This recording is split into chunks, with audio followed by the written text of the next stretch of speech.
Hello everyone and welcome back to the AT channel where we make technology easy to use. If you'd like to get notifications when we post new videos, please click the subscribe button below. Today we're going to be taking a look at how to trim your videos using Photos.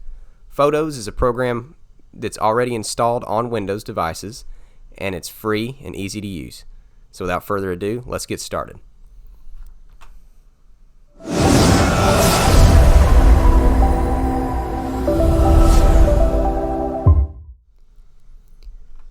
So the first thing we want to do is find the video that we want to trim. I'm going to right click, open with, Photos.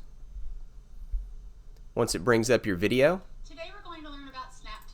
Click pause so you don't have to listen to it. Go to Edit and Create at the top, then select Trim.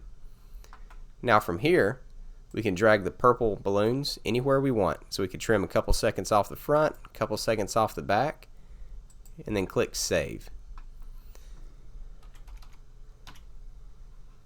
I'm just going to name it Test and click OK. Then once your video renders, you're good to go. Thanks for watching today's video. If you have any questions, please leave them in the comments section below.